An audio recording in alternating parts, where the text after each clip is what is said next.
विधानसभा अध्यक्ष राहुल नार्वेकर यांनी शिवसेना आणि राष्ट्रवादी काँग्रेस या दोन्ही पक्षाच्या आमदार अपात्रतेबाबत दिलेला निर्णय ज्याच्या विरोधात त्यांच्यावर सातत्याने टीका होते।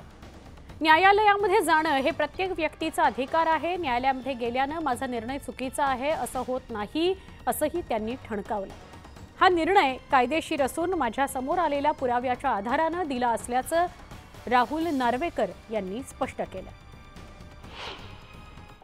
जो निकाल दिलेला आहे तो घटनेला धरून घटनेत दिलेल्या तरतुदीनुसार या संदर्भातले जे सगळे नियम आहेत त्याच्या अनुसार आणि माझ्या समोर जे पुरावे सादर केले गेले होते त्याच्या आधारावरती मी हा निर्णय दिलेला आहे।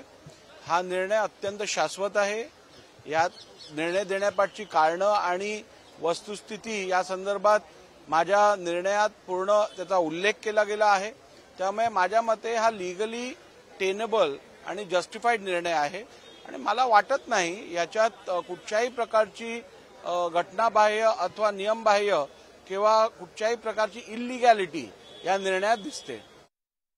निर्णय प्रक्रियेवरती दबाव टाकण्यासाठी हेतुपुरस्पर असे अनवॉरंटेड किंवा कुठच्याही प्रकारचं ह्या वादाशी कुठचाही संबंध नसलेल्या गोष्टी वारंवार बोलल्या जात होत्या। परंतु मी आपल्याला सांगितलं यापूर्वीही जर का माझा निर्णय चुकीचा असेल किंवा कोणाच्या प्रभावाखाली घेतलेला असेल तर त्यांनी दाखवून द्यावं माझ्या निर्णयात काय नेमकं चुकलंय।